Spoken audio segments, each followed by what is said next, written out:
నమస్కారం RMK TV వార్తలకు స్వాగతం. నా పేరు లక్ష్మి. న్యూస్ల ముందుగా హెడ్లైన్స్.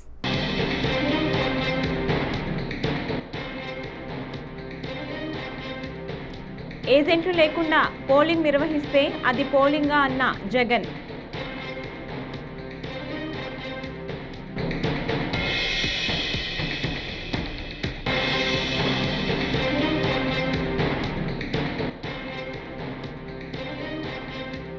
పేదలకు నాణ్యమైన వైద్యం అందించడం మా అమ్మ కోరిక. బాలకృష్ణ.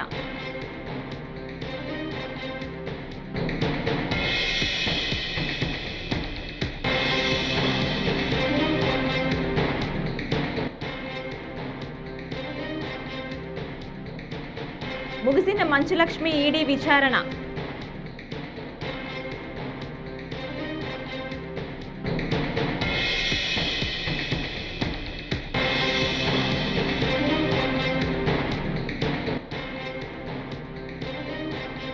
పులివెందుల ఒంటిమిట్ట జడ్పీటీసీ స్థానాల ఉప ఎన్నికల్లో టీడీపీ గెలుపొంది చరిత్ర సృష్టించబోతోందని పల్లా శ్రీనివాసరావు. ఈ డీటెయిల్స్ చూస్తే, చంద్రబాబుకు ధైర్యం ఉంటే ఉప ఎన్నికల వెబ్ కాస్టింగ్ సీసీ ఫుటేజ్లను బయట పెట్టాలని వైసీపీ అధినేత జగన్ డిమాండ్ చేశారు. బుధవారం తాడేపల్లిలో ఆయన మాట్లాడుతూ, పులివెందుల ఒంటిమిట్టలో జరిగింది అసలు ఎన్నికలేనా? ఒక్కో బూత్ వద్ద 500 మందిని కాపలా పెట్టి ఇష్టం వచ్చినట్లు ఓట్లు వేసుకున్నారు. 2 చోట్లనే రీపోలింగ్ చేయడాన్ని వ్యతిరేకిస్తున్నాం. ఏజెంట్లు లేకుండా పోలింగ్ నిర్వహిస్తే దాన్ని పోలింగా అని ఎలా అంటారు అని ప్రశ్నించారు. ఆయన సమక్షంలోనే జరిగించినాడు. ఎవడి డిఐజీ అంటే కోయా ప్రవీణ్. ఎవడి కోయా ప్రవీణ్ అంటే టీడీపీ మాజీ ఎంపీ గరికపాటి రామ్మోహన్ రావు గారి సమీప బంధువు. వరుసకు అల్లడవుతాడు. తెలుగుదేశం పార్టీకి సంబంధించిన వాళ్ళ రాజ్యసభ వాళ్ళ ఎంపీ గరికపాటి రామ్మోహన్ రావు గారి సమీప బంధువు వరుసకు అల్లుడవుతాడు. ఆయన ఆయన ఆధ్వర్యంలో ఎన్నికలు జరుగుతా ఉన్నాయి. పచ్చ చొక్కా వేసుకున్న డిఐజీ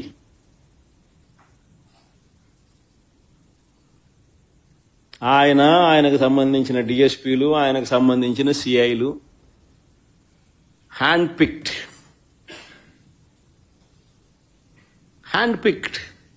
ప్రతి ఆఫీసర్ అక్కడ ఎవడు ఉండాలా,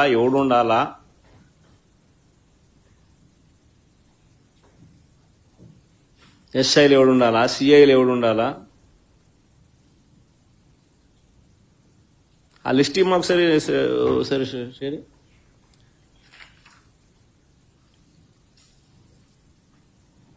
చంద్రబాబు నాయుడు పరిపాలనలో అసలు పోలీసులు ఎవరైనా చంద్రబాబు నాయుడు మాట వినకపోతే పరిస్థితి ఏమిటో తెలుసా? డీజీ స్థాయిలో ఉన్న అధికారులు సైతం జైళ్ల పాలు. PSR Anjaneyulu jail.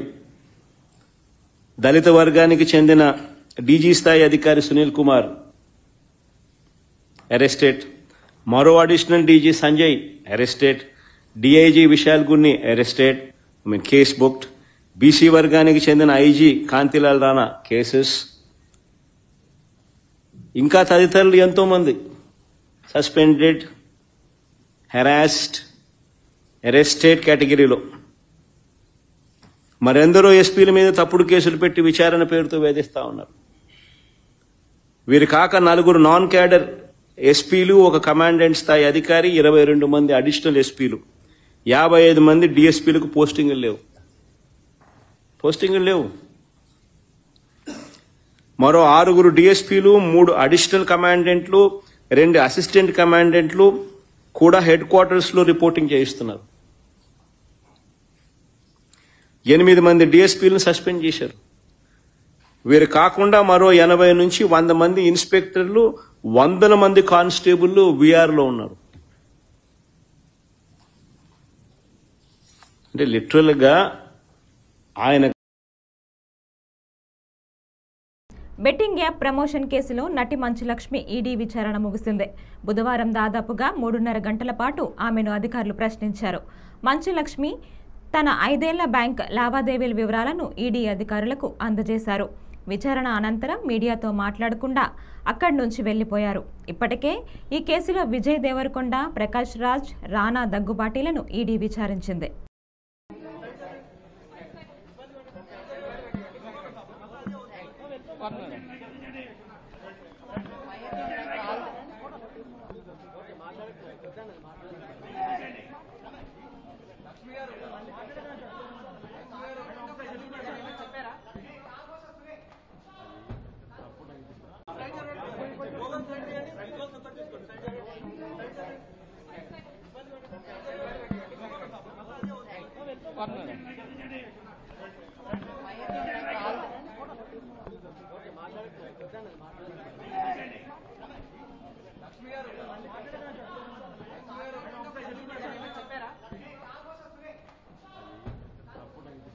నాగార్జున సాగర్కు వరద పోటెత్తింది. దీంతో సాగర్ జలాశయం నిండు కుండలా మారింది.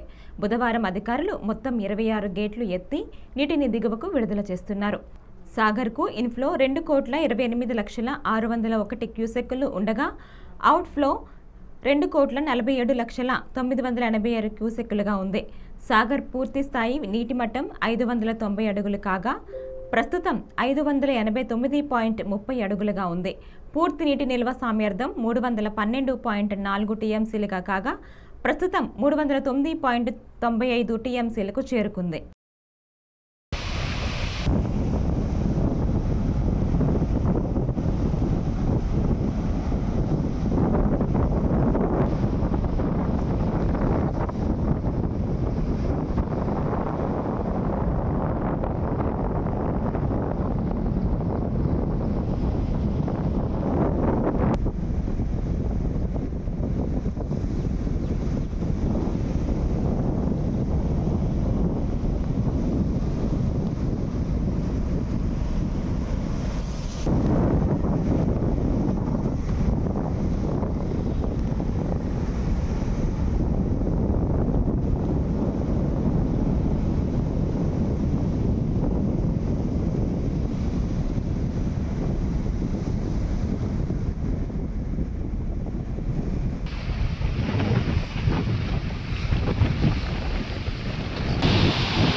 పేదవారికి అంతర్జాతీయ ప్రమాణాలతో కూడిన వైద్యం అందించడమే తన తల్లి కోరిక అని హిందూపురం ఎమ్మెల్యే సినీ నటుడు బాలకృష్ణ అన్నారు. అదే బసవతారకం క్యాన్సర్ ఆసుపత్రిగా సేవలు అందిస్తోందని ఆయన చెప్పారు. లాభాపేక్ష లేని ఈ ఆసుపత్రి దాతల సహకారంతో నడుస్తుందన్నారు. అమరావతిలో బసవతారం క్యాన్సర్ ఆసుపత్రికి 2019లో శంకుస్థాపన జరిగిందన్నారు. అప్పటికి వైకాపా ప్రభుత్వం నిర్లక్ష్యంగా వ్యవహరించడంతో అంధకార పరిస్థితులు ఏర్పడ్డాయన్నారు. దీంతో ఆసుపత్రి నిర్మాణ పనులు చేపట్టలేకపోయినట్లు చెప్పారు. ప్రస్తుతం ఏపీలో సీఎం చంద్రబాబు నేతృత్వంలో కూటమి ప్రభుత్వం వచ్చాక పనులు చేపట్టామన్నారు. ఇవాళ మన బసవతారకం ఇండోర్గన్ క్యాన్సర్ హాస్పిటల్ ఈ స్థాయికి చేరుకుంది. ఇవాళ బ్రహ్మాండంగా ప్రకృతి కూడా రాత్రి కురిసింది ఏమంటామంటే blessings of showers of blessings అంటే కురిపించేది తన ఆశీస్సులు భగవంతుడు ప్రకృతి రూపంలో వర్షం రూపంలో అలా కురిపించాడు భగవంతుడు. నేను ఎప్పుడు అదే నమ్ముతాను. నేను మన షూటింగ్ కూడా వెళ్ళాను. ఖండాకి అనేది రంపచోడవరం అడితే గల మోతిగూడెం లోవర్ సీరియర్ ప్రాజెక్ట్ వెళ్తే వర్షం పడతాను. భయంకరమైన వర్షం. అది జరుగుతుందా జరగదా, ఇంత దూరం వచ్చావు, చాలా మంది ఆర్టిస్టులు అందరూ కరెక్ట్గా మంచి ముహూర్తంలో బయలుదేరు అనుకున్నట్టే అయిపోయింది షూటింగ్ అక్కడ. సో నేను చెప్పేది ఏంటంటే ఒక మంచి కార్యక్రమానికి ఎప్పుడు తథాస్తు దేవతలు ఇలాగే దీవిస్తూ ఉంటారు. సో ఈ కార్యక్రమాన్ని అప్పుడు మనం ఫిబ్రవరి 14, 2019లో చేయడం జరిగింది. ఆ తర్వాత సరే ఒక అంధకారమైన కొంతకాలంలో మనం గడపాల్సి వచ్చింది. ఇక్కడ బేసిక్ అంటే మౌలిక సదుపాయాలు, కనీస మౌలిక సదుపాయాలు కూడా ఏమీ పట్టించుకోకుండా ప్రభుత్వం, ఆ తర్వాత ప్రభుత్వం నిర్లక్ష్యం చేయడం రాష్ట్రాన్ని. అలా ఇంత మంచి ఒక బ్రహ్మాండమైన హాస్పిటల్ ముందుకు వస్తే అసలు ఆరోగ్యం దేని గురించి కూడా ప్రజల గురించి పట్టించుకోకపోవడం వల్ల ఇలా ఆసుపత్రిని తాత్కాలికంగా ఆపాల్సి వచ్చింది. తర్వాత తిరిగి తెలుగుదేశం ప్రభుత్వం వచ్చింది. అలాగే మన ప్రియతమ ముఖ్యమంత్రి వర్యులు నారా చంద్రబాబు నాయుడు గారి దృష్టంతా కూడా మన ఆరోగ్యం, పేదల సంక్షేమం ఏదైతే నాన్నగారు అన్నారో, ప్రజల దేవుడు సమాజమే దేవాలయం అందులో నేను గర్చకుండని, అలా ఆయన కూడా అన్ని ఈ మౌలిక సదుపాయాలు అయితేనేమి అన్ని ఇవి కేవలం ఈ ఒక్క ప్రాంతానికే కాదు, అన్ని ప్రాంతాలు కూడా మా హిందూపూరే ఉంది, అక్కడ పారిశ్రామిక వాడ అప్పుడు నాన్నగారు స్థాపించింది. అలాగే దాన్ని అభివృద్ధి చేయడం కోసం పూర్తిగా నేను కలిసి మొన్న ఢిల్లీ కూడా వెళ్ళడం జరిగింది. నేను అందరిని కలవడం జరిగింది. మనోహర్ లాల్ గారు, ఖట్టర్ గారిని అయితేనేమి, పూరి గారిని అయితేనేమి, పవర్ మినిస్టర్స్, అలాగే వీళ్ళందరినీ కలవడం. తర్వాత అక్కడ కూడా మేము వాళ్ళే మన ఆసుపత్రి గురించి చెప్పడం, తోచినంత మా వాళ్ళు కూడా సహాయ సహకారాలు. ఈ ఆసుపత్రి లాభాపేక్ష ఆసుపత్రి కాదు, తెలిసింది అందరికి. ఇది నో ప్రాఫిట్ నో లాస్, అంటే దాతల మీదే మేము ఆధారపడి ఉంటాం. నాకంటే ముందు పనిచేసిన వాళ్ళు ఎవరైతే ఉన్నారో, ఎవరైతే చైర్మన్స్ ఉన్నారో, లేకపోతే బోర్డు మెంబర్స్ ఉన్నారో, ముఖ్యంగా కోడెల శివప్రసాద్ గారిని ఈ సందర్భంగా తలుచుకోవాలి. ఆయన మొట్టమొదటి ఫౌండర్ చైర్మన్ ఈ ఆసుపత్రికి. దాని తర్వాత వెంకటేశ్వర్లు గారు, కాకతీయ సిమెంట్స్ జేఎస్ఆర్ ప్రసాద్ గారు మామగారు, ఆయన ఇచ్చిన ఆర్థిక సహాయం. అలాగే రాఘవరావు గారు, ఆయన సత్యమణి గారు, పోలవరపు తులసి గారు, ఆవిడ మొట్టమొదటి ఎన్నో ఆర్థిక ఇబ్బందులు ఎదురయ్యి ఆసుపత్రి 10 ఏళ్లు పట్టింది పూర్తి అవ్వడానికి ఆసుపత్రి. తర్వాత ప్రభుత్వం మారడం, రకరకాల ఇబ్బందులు. తర్వాత మళ్ళీ చంద్రబాబు నాయుడు గారు చొరవ తీసుకుని ఆయన ముఖ్యమంత్రి అయిన తర్వాత మన టాటా సూరబ్జీ ట్రస్ట్ నుంచి 7.5 కోట్లు, అలాగే మన ఎంపీ ల్యాడ్స్ ఇవన్నీ కూడా సమకూర్చి ఆసుపత్రిని పూర్తి చేసి మళ్ళీ నాటి ప్రధానమంత్రి గారు అయిన అటల్ బిహారీ వాజ్పేయి గారి చేతుల మీదుగా 2000లో ఈ హైదరాబాద్ ఆసుపత్రిని మనం ప్రారంభించడం జరిగింది. అంటే 1989లో నాన్నగారు దానికి భూమి పూజ చేశారు. తర్వాత ఆసుపత్రి దినదినాభివృద్ధి చెందుతూ ఇవాళ భారతదేశంలోనే ఎన్నో ప్రభుత్వ లేకపోతే స్వచ్ఛంద సంస్థల యొక్క అవార్డులు ఎందుకు అంటున్నానంటే విస్తరించాలి. మనం ఏం చేస్తున్నామో మన సేవలు విస్తరించాలంటే అన్ని అవసరం మనకి. అక్కడ అంటే మనం ఒక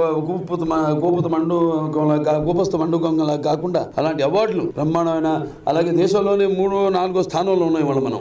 ఇవాళ అత్యుత్తమ క్యాన్సర్ హాస్పిటల్, ఒట్టి క్యాన్సర్ సింగులర్ స్పెషాలిటీ హాస్పిటల్లో.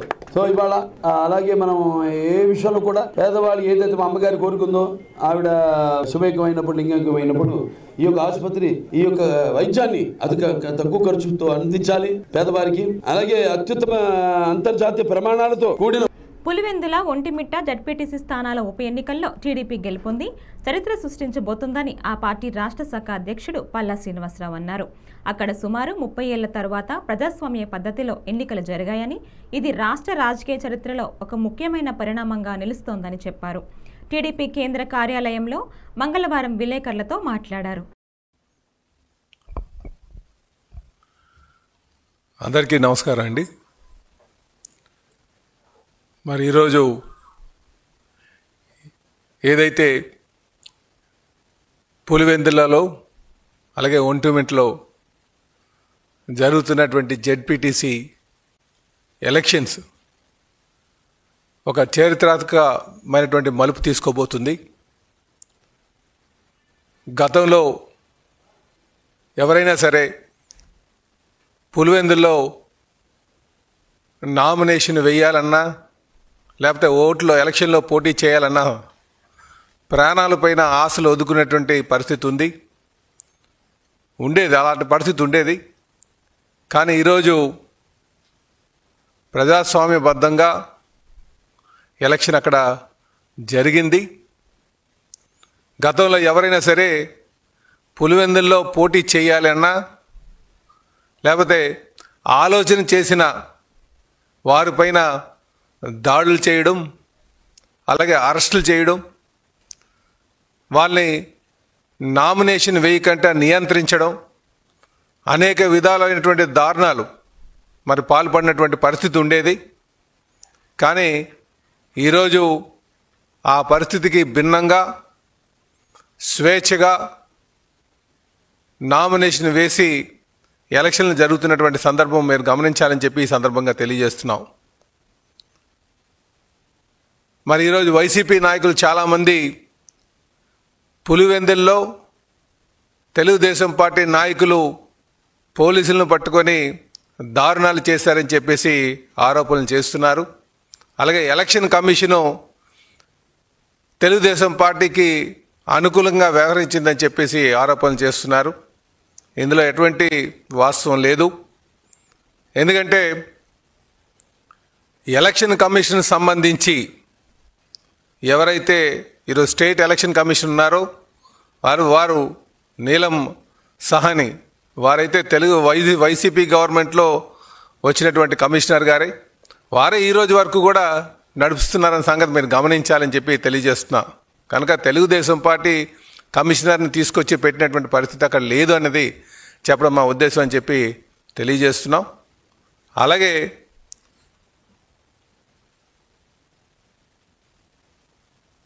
టీడీపీ ఇంకా ఎంపీ అవినాష్ రెడ్డి గారు మాట్లాడుతూ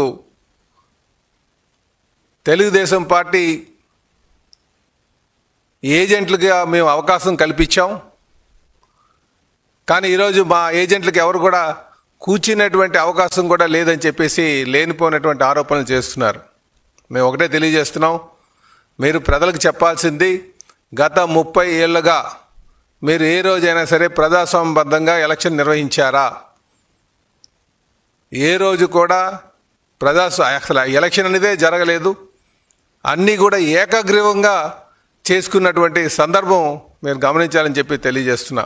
కానీ ఈరోజు ఏకగ్రీవంగా అలాంటి పరిస్థితి లేకుండా ప్రజాస్వామ్యం మళ్ళీ ప్రాణం పోసుకునే విధంగా తెలుగుదేశం పార్టీ అక్కడ మరి ఎలక్షన్ నిర్వహించడం జరిగిందని చెప్పేసి ఈ సందర్భంగా తెలియజేస్తున్నాం. అలాగే మేము తెలుగుదేశం పార్టీ అంటేనే ప్రజాస్వామ్య విలువలకి ఎప్పుడు కూడా మద్దతు ఇస్తూ ముందుకు వెళ్ళేటువంటి పార్టీ.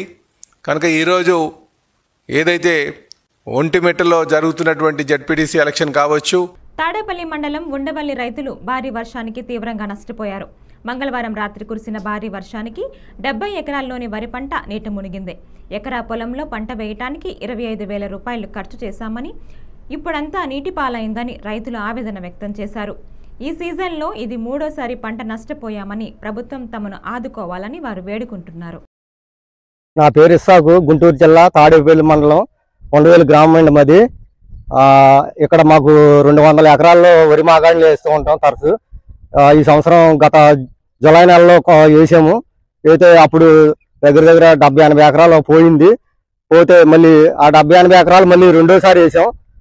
ఫస్ట్ సారి వేసాం, రెండోసారి వేసాం. వీటికి ఖర్చు 15,000-20,000 మధ్యలో అయ్యింది. మళ్ళీ మూడోసారి కూడా వేయాలంటే నారు కొనాలి. నారు ఎవరు ఎక్కడుందో ఎదుక్కోవాలి, వాళ్ళంట తిరిగి ఎదుక్కుని వేయాలి. మరి ఇబ్బందికర పరిస్థితుల్లో రైతు ఉన్నాడు ఇక్కడ ఉండవేలు గ్రామంలో. అందరూ కౌలు రైతులే, సన్నకారు చిన్నకారు రైతులే. ఎంత కష్టపడి నాట్లు వేసినా కానీ రేపు పొద్దున మద్దతు ధర వచ్చేసరికి రేటు కొంటారని నమ్మకం లేకుండా పోయింది. ఆందోళన చెందుతున్నాము. ఇప్పటికే అప్పులు తెచ్చి పెట్టాము. గత సంవత్సరం అయితే 1,420 రూపాయలకి మేము తడిధాన్యం. ఆ రేటు అసలు లేక నానా బాధలు పడి ఎండబెట్టి 20 రోజులు దేవుడి మాన్యంలో కళ్ళల్లో ఉంచినా ఎవరు కొనేవాళ్ళు లేరు. ఈ సంవత్సరం అయినా సరే ప్రభుత్వం వారు ఆదుకుని రైతులకి తగిన న్యాయం చేయాలని కోరుకుంటున్నానండి.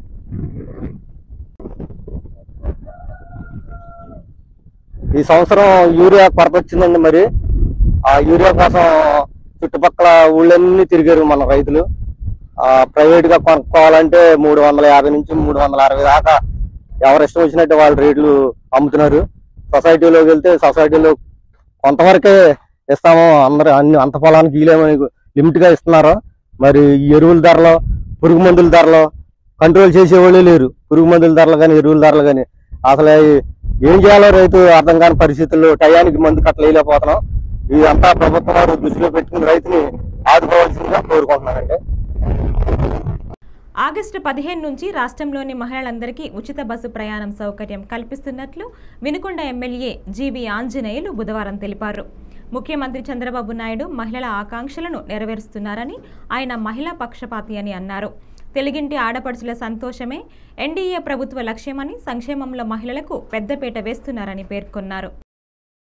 ఇవ్వడం మహిళల్లో ఒక గొప్ప ఆనందం. మహిళలందరికీ పేరు పేరున శుభాకాంక్షలు తెలియజేస్తున్నా. ఈరోజు ఎన్డీఏ ప్రభుత్వం, మన ముఖ్యమంత్రి చంద్రబాబు గారు మహిళల యొక్క ఆకాంక్షలు నెరవేరుస్తున్నారు. మహిళా పక్షపాతి చంద్రబాబు నాయుడు గారు. మహిళలు ఆనందంగా ఉండాలి, మహిళలు ఇంకా అభివృద్ధిలో ముందుండాలనేది ఈరోజు చంద్రబాబు గారి ఆకాంక్ష. అందుకే మహిళలకి సంక్షేమంలో అన్నింటిలో పెద్దపీట ఇస్తున్నారు. ఇల్లు ఇచ్చిన మహిళల పేరుతో ఇస్తున్నారు. చంద్రబాబు గారు ఇళ్ల స్థలం ఇచ్చిన మహిళల పేరుతో, ఇల్లు శాంక్షన్ చేసిన మహిళల పేరుతో ఇస్తున్నారు. ఈరోజు కుటుంబానికి రక్షణ, ఇంటికి వెలుగు ఇల్లాలు, అలాగే ఆడపిల్లల్ని కూడా బాగా చదివించాలని ఈరోజు మన ముఖ్యమంత్రి గారు ప్రోత్సహిస్తున్నారు. అక్షరాస్యతలో 100% సాధించాలనే దిశగా ఈరోజు రాష్ట్ర ప్రభుత్వం ముందుకు పోతా ఉంది. అందుకోసం ఈరోజు మహిళలు అన్ని రంగాల్లో ముందుకెళ్తున్నారు. మహిళలందరికీ పేరు పేరున హృదయపూర్వక అభినందనలు తెలియజేస్తున్నా. ఈరోజు చంద్రబాబు గారు ఆగస్టు 15 నుండి ఇచ్చేటువంటి ఉచిత బస్సు ప్రయాణాన్ని, ఈ అవకాశాన్ని పూర్తిగా సద్వినియోగం చేసుకోవాలి. మా ఆడపడుచులందరికీ ముందుగా అడ్వాన్స్ శుభాకాంక్షలు తెలియజేస్తున్నా. ఈరోజు మన రాష్ట్రంలో ఈ మహిళలకు ఉచిత బస్సు ప్రయాణం అనేది మహిళల యొక్క ఆర్థిక ప్రగతికి కూడా ఒక బాటలు వేస్తుంది. వాళ్ళు చిన్న చిన్న వ్యాపారాలు చేసుకుంటూ ఎక్కడికి వెళ్ళాలన్నా రావాలన్నా వాళ్ళకి ఈ ఉచిత బస్సు ప్రయాణం అనేది ఎంతగానో వాళ్ళ ఆర్థిక ప్రగతికి ఉపయోగపడుతుంది. అట్లాగే దానికి తగ్గట్టుగా బస్సులు కూడా నంబర్ ఆఫ్ బస్సులు పెంచుతున్నారు. ఎందుకంటే మహిళలందరూ ఎక్కువ మంది ఇంకా ఈ ఆర్టీసీ బస్సులు ఉపయోగించుకుంటారు కాబట్టి నంబర్ ఆఫ్ బస్సెస్ కూడా పెంచాలనే విధంగా ఈరోజు ప్రభుత్వం నిర్ణయాలు తీసుకుంటా ఉంది. మహిళలకు ఇచ్చే ఈ ఉచిత బస్సు ప్రయాణం ఈరోజు తప్పనిసరిగా కోట్లాది మంది మహిళలు మన రాష్ట్రంలో ఈ అవకాశాన్ని సద్వినియోగం చేసుకోబోతున్నారు. మరి చంద్రబాబు గారికి ధన్యవాదాలు తెలియజేస్తూ మహిళలందరికీ శుభాకాంక్షలు. మైలవరం ఎమ్మెల్యే కృష్ణప్రసాద్ ఆర్బీసీ శ్రీనివాసరెడ్డిపై బుధవారం ఆగ్రహం వ్యక్తం చేశారు. విజయవాడలో జరిగిన జిల్లా అభివృద్ధి సమావేశంలో వెలవడం రోడ్డు పనులకు టెండర్లు పిలవకుండా సీఈ అడ్డుపడుతున్నారని ఆయన ఆరోపించారు. 48 గంటల్లో టెండర్లు విడుదల చేయకపోతే నిరాహార దీక్షకు దిగుతానని ఎమ్మెల్యే హెచ్చరించారు. నేను మళ్ళీ మినిస్టర్ దగ్గరికి వెళ్ళి వీడియోలు ఫోటోలు అన్ని చూపించి కావాలని ఉద్దేశపూర్వకంగా న్యూస్ మీడియా వైపు నుంచి పెట్టేస్తున్నాడు. రోడ్డు గోమల దగ్గర అసలు ఇంత దరిద్రంగా ఉన్న పరిస్థితి. ఇప్పటికీ సిఈ గారి అకౌంట్ లో 6 సరిపోయారు. 20 మందికి కార్డు చేసి అవన్నీ ఆ మహానుభావుడు పుణ్యమే. సరే, మళ్ళీ ఇప్పుడు గవర్నమెంట్ దగ్గర ఫైనాన్స్ దగ్గర క్లియర్ చేసి శాంక్షన్ చేసుకొచ్చి ఇటు నుంచి పెట్టాలంటే మంత్రి గారు ఇమీడియట్ సంతకం పెట్టి పంపిస్తే కావాలని ఈ రోడ్డు అంట ఇప్పుడు వాళ్ళు వేసిన అధికారులు వేసిన ఎస్టిమేట్ ని ఫైనలైజ్ చేయకుండా 15 రోజుల నుంచి ఆయన దగ్గర పెట్టుకుని వెనక్కి ముందుకి వంకలు పెట్టి ₹1 శాంక్షన్ లేక ఒక పక్క గవర్నమెంట్ అవస్థ పడతా ఉంది. శాంక్షన్ వచ్చిన వాటిని కూడా ఎస్టిమేట్ అది కాలయాపన చేసి ఉద్దేశపూర్వకంగా నిన్న మొన్నట్లో 6 కింద పడి ప్రమాదాలు అయ్యి కాళ్ళు చెదిరినాయండి. ఆయన ఆఫీసులో కూర్చొని నేను చెప్పింది కావాలని, నేను వైసీపీ నుంచి తెలుగుదేశంలోకి వచ్చానని ఒక కచ్చితో అతను ఉద్దేశపూర్వకంగా అడ్డు పెడతా ఉన్నాడు. నేను మంత్రి గారి ఆఫీస్కి వెళ్ళి మొన్న 5 గంటల సేపు కూర్చున్నా. మంత్రి గారి క్యాబినెట్ మీటింగ్ అయ్యాక కొట్టుకొని ఈ పరిస్థితి చూపించాలని. నేను ఆఫీసు లోపల ఉన్నానని తెలిసి గేట్ దగ్గరకు వచ్చి ఆయనకు వెళ్ళిపోయాడు. లోకేష్ బాబు గారికి కూడా ఇదే విషయం కంప్లైంట్ చెప్పాను, అందరికీ చెప్పాను సార్.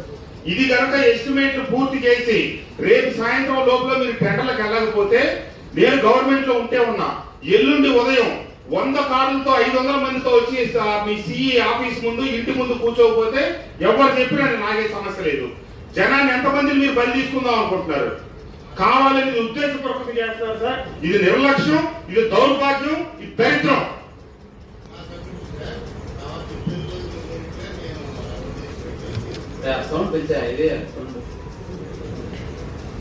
వీడియో చూసాక వాయిస్ రావట్లేదండి.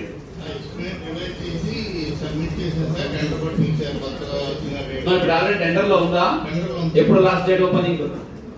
టెండర్ లో పిలవలేదు సార్. నిన్నటి కూడా మళ్ళా దాంట్లో ఎస్టిమేట్స్ ని రివైజ్ చేయమని చెప్పి వెనక్కి పంపించారండి. టెండర్ పిలిచారా, ఎస్టిమేట్ పంపించారా ఏంటి? శాసన గారు టెండర్లు పిలిచారా? ఇబ్రహీంపట్నం పెర్రి వద్ద వరద ఉధృతి తీవ్రమవుతున్న నేపథ్యంలో ఇసుక రేవులు, పుష్కర కాలనీ, జూపూడి కిలేశ్వరం, కృష్ణానది పరివాహక గ్రామాల్లోని ప్రజలను తక్షణమే పునరావాస కేంద్రాలకు తరలించాలని సిపిఎం పార్టీ మండల ప్రధాన కార్యదర్శి మహేష్ బుధవారం డిమాండ్ చేశారు. సహాయక చర్యలు వేగవంతం చేయాలని, రాష్ట్ర ప్రభుత్వం స్పందించాలని ఆయన విజ్ఞప్తి చేశారు. ఇబ్రహీంపట్నం పెర్రి వద్ద ఉధృతంగా వరద ప్రవహిస్తూ ఉంది. ఒక 3 లక్షల క్యూసెక్ల వాటర్ ఇప్పటికే విడుదల చేశామని చెప్తున్నారు. మళ్ళా సాయంత్రం లోపు మరింత ఈ వరద ఉధృతం అనేది తాకిడి పెరిగే పరిస్థితి ఉంది. ఇబ్రహీంపట్నంలో పెర్రి కావచ్చు, ముఖ్యంగా ఈ ఇసుక రేవులకు సంబంధించి ఆ ప్రాంతంలో ఎఫెక్ట్ అనేది బాగా ఈ వరద ఉధృతి వల్ల ఇళ్లలోకి వాటర్ వచ్చే పరిస్థితి కనిపిస్తూ ఉంది. అక్కడ దాములూరు నుంచి ఈ ఉధృతి అనేది మన మండలానికి సంబంధించి ఉంది. ఇక్కడ లంక, చిన్నలంక, పెద్దలంక గ్రామాల వాళ్ళకి పునరావాస కేంద్రం ఏర్పాటు చేసామన్నారు. మరి ఆ పునరావాస కేంద్రాన్ని తక్షణమే అక్కడ సదుపాయాలు కల్పించే దానికోసం చర్యలు తీసుకోవాలి. తక్షణమే ఎన్డీఆర్ఎఫ్ బృందాలు పవిత్ర సంఘం దగ్గరే కాకుండా ఈరోజు పెర్రి ప్రధాన ఆయువు పట్టు ఇక్కడే ఉంటుంది. పెర్రికి సంబంధించి ఈ ప్రాంతంలో కూడా పోలీస్ పహారా పెట్టాలి. రెవెన్యూ అధికారులు అదేవిధంగా ఎన్డీఆర్ఎఫ్ బృందాన్ని కూడా ఈ చుట్టుపక్కల ఈ ఏరియా మొత్తం కూడా ఈ తీర ప్రాంతం మొత్తం కూడా కట్టుదిట్టమైన చర్యలు తీసుకునే దానికోసం, ఈ ప్రాంత ప్రజలందరికీ పునరావాసం కల్పించే దానికోసం, మెరుగైన వసతులు కల్పించే దానికోసం రెవెన్యూ అధికారులు ముఖ్యంగా ఎంఆర్ఓ వెంటనే స్పందించాలి. స్టేట్మెంట్లు ఇచ్చి ఉండటం కాకుండా ఫీల్డ్లో ఉండి విఆర్ఓస్ అదేవిధంగా రెవెన్యూ అధికారులు పర్యవేక్షణ చేయాలని చెప్పి మేము సిపిఎంగా డిమాండ్ చేస్తా ఉన్నాం. దీనిపైన ఎప్పటికప్పుడు జిల్లా కలెక్టర్ తక్షణమే స్పందించి మరి వేగవంతమైన చర్యలు తీసుకొని పునరావాస కేంద్రాల్లో వారికి వసతులు మెరుగైన వసతులు కల్పించి ఈ వరద ఉధృతి వల్ల ఎవరైతే ప్రజలు లోతట్టు ప్రాంత ప్రజలు ఇబ్బంది పడుతున్నారో ఆ ప్రాంత ప్రజలందరికీ సౌకర్యాలు కల్పించాలని చెప్పి సిపిఎం పార్టీగా మేము డిమాండ్ చేస్తాం. సీఎం నారా చంద్రబాబు నాయుడికి ఎమర్జెన్సీ గురించి మాట్లాడే అర్హత లేదని మాజీ ఎంపీ జీవి హర్షకుమార్ అన్నారు. గురువారం రాజమండ్రిలో ఆయన మాట్లాడుతూ చంద్రబాబు రాజకీయ నేతగా ఎదగడానికి కారణం కాంగ్రెస్ పార్టీ అని స్పష్టం చేశారు. ఎన్డీఏ కూటమి ప్రభుత్వ వైఫల్యాల నుంచి ప్రజల దృష్టిని మళ్లించేందుకు ఎమర్జెన్సీ పేరుతో ప్రయత్నం చేశారని ఆరోపించారు. మన ముఖ్యమంత్రి గారు ఎమర్జెన్సీ గురించి మాట్లాడారు. నాకు చంద్రబాబు నాయుడు గారు ఏంటి ఎమర్జెన్సీ గురించి మాట్లాడడం ఏంటి అన్నది నాకు అసలు ఏం అర్థం అవ్వలే. ఎమర్జెన్సీ భారతదేశంలో ఎప్పుడు పెట్టారంటే ఎమర్జెన్సీ డే అని ఒకటి పెట్టేసి కాంగ్రెస్ని అప్రతిష్టపాలు చేయాలని చెప్పి ఇవన్నీ కుట్రలు పనుతా ఉన్నాయి ప్రతిపక్షాలు. ఎప్పుడు ఎమర్జెన్సీ వచ్చినోడికి వీళ్ళు కుట్టారా కొంతమంది అంటే ఈ తరాన్ని డైవర్ట్ చేయాలని ఒక ఉద్దేశం తప్పితే అంతకన్నా ఇంకేముంది. 75 నుంచి 75లో అలహాబాద్ హైకోర్టులో జస్టిస్ సిన్హా అనే జడ్జి ఇందిరాగాంధీ గారి ఎలక్షన్ మీద చెల్లదు అంటూ ఒక తీర్పు ఇచ్చారు రాయబరేలీ నుంచి. అప్పుడు దాని తీర్పుకు వ్యతిరేకంగా ఇండియా అస్థిరంగా ఉంది, సుస్థిరంగా లేదు. అటువంటి పరిస్థితుల్లో ఇండియాని సుస్థిరంగా చేయాలన్న ఉద్దేశంతో ఎమర్జెన్సీ అన్నది పెట్టింది. ఆవిడ పెట్టి ఎన్నో కార్యక్రమాలు 5 సూత్రాల 10 సూత్రాల కార్యక్రమం కానీ ఎన్నో కార్యక్రమాలు చేపట్టింది. ఎందుకంటే ఆవిడ్ని పరిపాలన చేయకుండా కొన్ని కాంగ్రెస్ లోనే ఉన్నటువంటి దుష్ట శక్తులు అన్ని ఏకమై ఆవిడ్ని దించాలని కూడా ప్రయత్నించినప్పుడు ఆవిడ ఎమర్జెన్సీ పెట్టిన తర్వాత 75 నుంచి 77కి వరకు ఎమర్జెన్సీ నడిచింది. తర్వాత 77లో ఎలక్షన్స్కి వెళ్ళింది ఇందిరాగాంధీ. బికాజ్ ఆఫ్ ఎమర్జెన్సీ ఆవిడ ఓడిపోయిన తర్వాత 78లో కాంగ్రెస్ పార్టీకి ఆంధ్రప్రదేశ్లో ఎలక్షన్స్ వచ్చాయి. అప్పుడు ది గ్రేట్ చంద్రబాబు నాయుడు గారు యూత్ కాంగ్రెస్ లో ఉండేవాడు. మన వి హనుమంతరావు గారు కమిటీలో ఉండేవాడు. ఈయన రాజశేఖర రెడ్డి గారు ఇద్దరు. అప్పుడు ఈయన వీళ్ళకి టికెట్లు వచ్చినాయి. టికెట్ వచ్చినప్పుడు ఈయన నెగ్గాడు ఎమ్మెల్యే కింద. ఫస్ట్ టైం కాంగ్రెస్ పార్టీ నుంచి ఎమ్మెల్యేగా చంద్రబాబు నాయుడు గారు నెగ్గారు. ఈ వార్తలు ఇంతటితో సమాప్తం. నమస్కారం.